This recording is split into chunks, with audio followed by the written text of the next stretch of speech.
Góðan daginn, kæru nemendur í siðfræði. Þá komið fyrsta verkefnið. Ég ætla að segja nokkur orð þetta fyrsta verkefni, auk þess sem ég ætla að fjalla svolítið námsmatið. Þannig að það gott að leyfa þessu myndbandi bara að rúlla og átta sig aðeins á því til hvers ætlast í þessum áfanga. Fyrsta verkefnið heitir siðareglur starfsstétta. Það gengur út á það að margar stéttir hafa sett sér sérstakar siðareglur hvað teljist rétt og ábyrg hegðun innan starfsstéttarinnar. Með verkefninu læt ég fylgja siðareglur sjúkraliða og ég ætla að biðja ykkur að lesa þær vandlega. Síðan vil ég að þið finnið siðareglur einhverjar annarar starfsstéttar. Það mjög auðvelt að finna slíkt á netinu. Þið getið til dæmis skoðað siðareglur lögreglumanna, kennara, lækna, hjúkrunarfræðinga, lögmanna, presta eða bara einhverjar starfsstéttar sem að þið sjálf hafið áhuga á.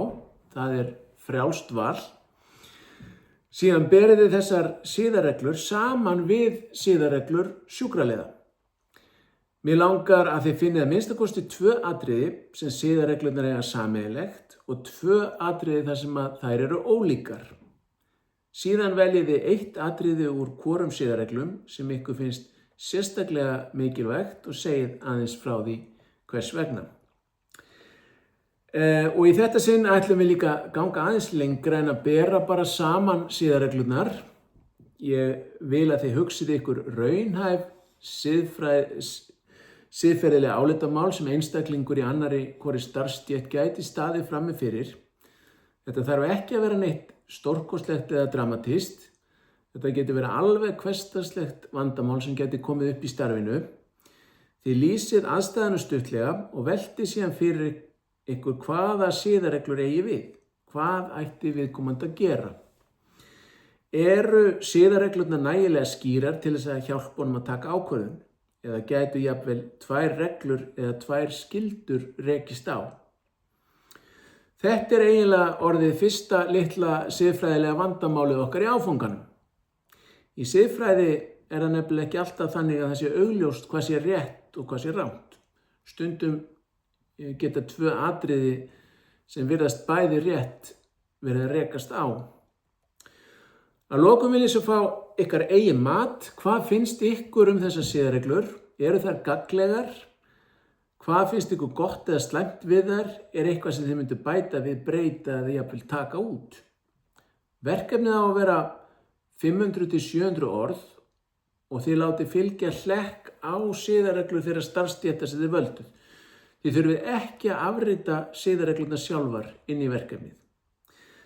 Þetta svolítið uppbytunarverkefni og það gildir 5% af lokaeinkunn. Við mat á verkefninu horfi ég fyrst og fremst á 4 atriði. Samanburðurinn og skilningur á siðareglunum gildir 30%. Siðferðislega álitamáli og rökstuðningu 30%, ykkar eigin afstæð og ígrundun 30% og síðan 10% fyrir framsetningu og það að fyrirmælum hafi verið fylgt. Og ég vil sérstaklega taka það fram að þið þurfið ekki að vera sammála mér, það ekki einhver ein ákveðin skoðun sem ég að leita að. Góður rökstuðningur skiptir meira máli en hvaða niðurstöðu komist að. Svo ætla ég að nefna eitt sem við þurfum auðvitað að ræða árið 2026 og það gervigreindin. Ykkur heimilt að nota gervigreindina. Til dæmis ChatGPT við vinnslu verkefnisins. Þið getið notað hana við hugmyndavinnu til að hjálpa ykkur að skipuleggja textan, ræða siðferðislega álitamálið eða til þess að lesa yfir textan hjá okkur. En þið berið alltaf sjálf ábyrgð á því sem þið skilið inn samt sem áður.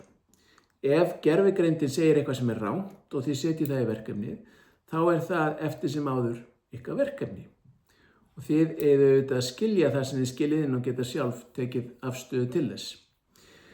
Ef þið notið gervigreind, þá vil ég bara að þið segja mér stuttlega frá því í lok verkefnisins, 1 til 2 setningar nægja, til dæmis að þið hafi notað ChatGPT til þess að fá hugmyndir að siðferðislegu álitamáli eða til þess að lesa yfir textan.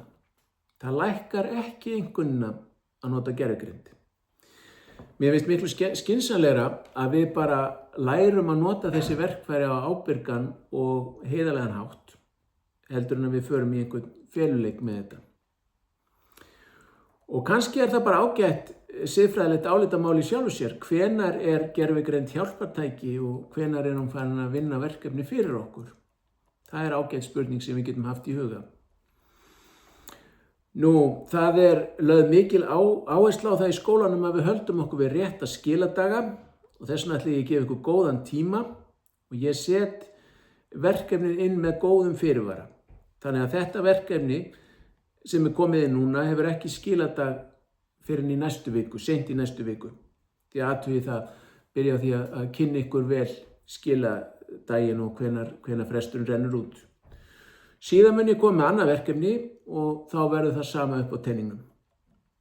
Það verður þó ekki verkefni í öllum vikum.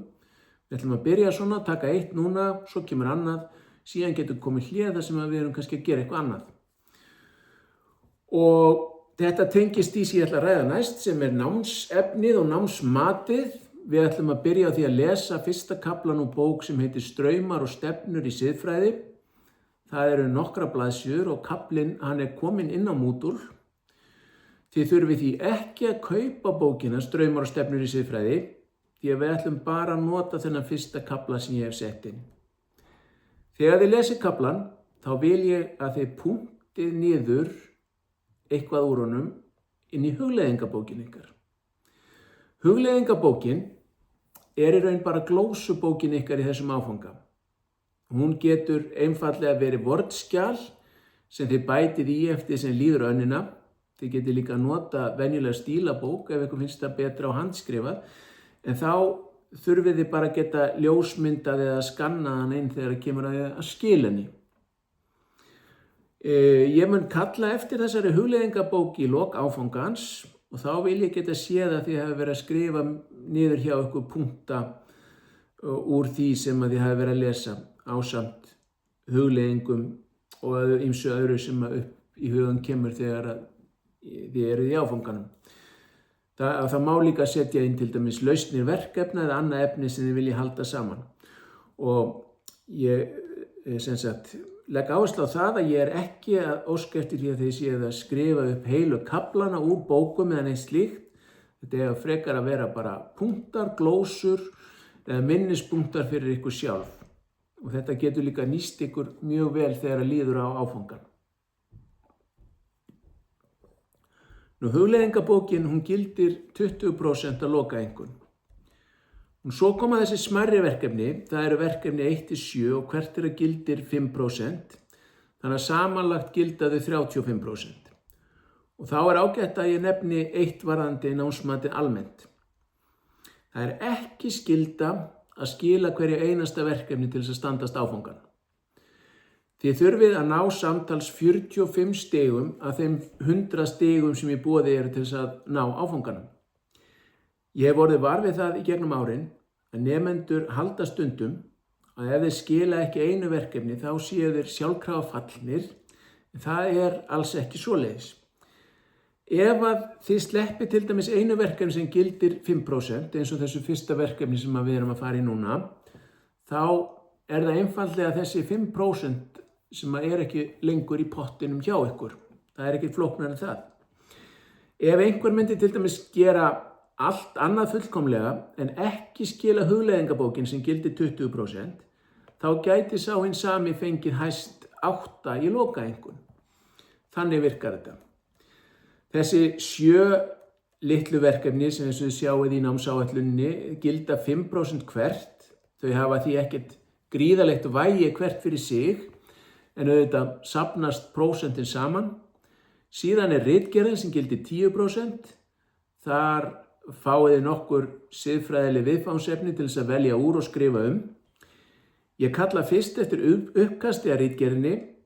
Þá veljið þið efni og segið aðeins frá því hvernig þið ætlið að nálgast það.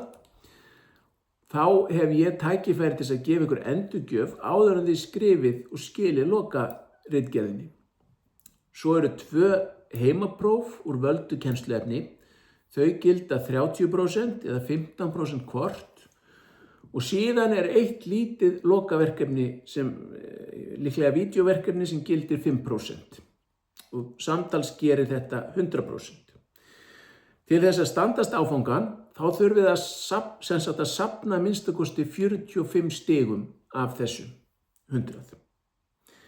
Einkunnabókin á Moodle verður sett þannig upp að þið geti fylgst með í jafnóðum hvað þið eru búin að safna mörgum stigum. Ef þið til dæmis fáið 10 fyrir fyrsta verkefni sem gildir 5%, þá eru þið komið með 0,5 í áfangan. Ef þið fáið svo aftur 10 fyrir næsta verkefni, þá eru þið komið með 1,0. Ef þið skilið síðan ritgerðin sem gildir 10% og þið fáið 8 fyrir hana, þá bætist 0,8 við, þannig að þið eru þá komið með 1,8 fyrir þessi 2 verkefni og ritgerðina og þannig koll að kolli. Aðal kennslubókin okkar Siðfræði lífs og dauða eftir Vilhjálm Árnason og við förum yfir hana jafnt og þétt. Síðan kemur ýmislegt annað efni frá mér eftir því sem að líður önnina. En við byrjum sem sagt á fyrsta kaflanum úr straumum og stefnum í siðfræði og fyrsta verkefnið siðareglur starfsstétta. Þetta gefur ykkur ágæta mynd af hvernig áfangin verður uppbyggður og hvernig námsmatið virkar. Þannig að bara ef þið hafið komist til enda í þessu myndbandi þá bara óska ég ykkur til hamingju. Þetta svona smá upprifjun á og umfjöllun fyrsta verkefnið og hugleiðingabókin og námsmatið og það náttúrulega það sem þetta bara myndband, þá getið þið rúllað því aftur og aftur ef þið viljið. En annars segi ég bara bless í bili og gangi ykkur vel.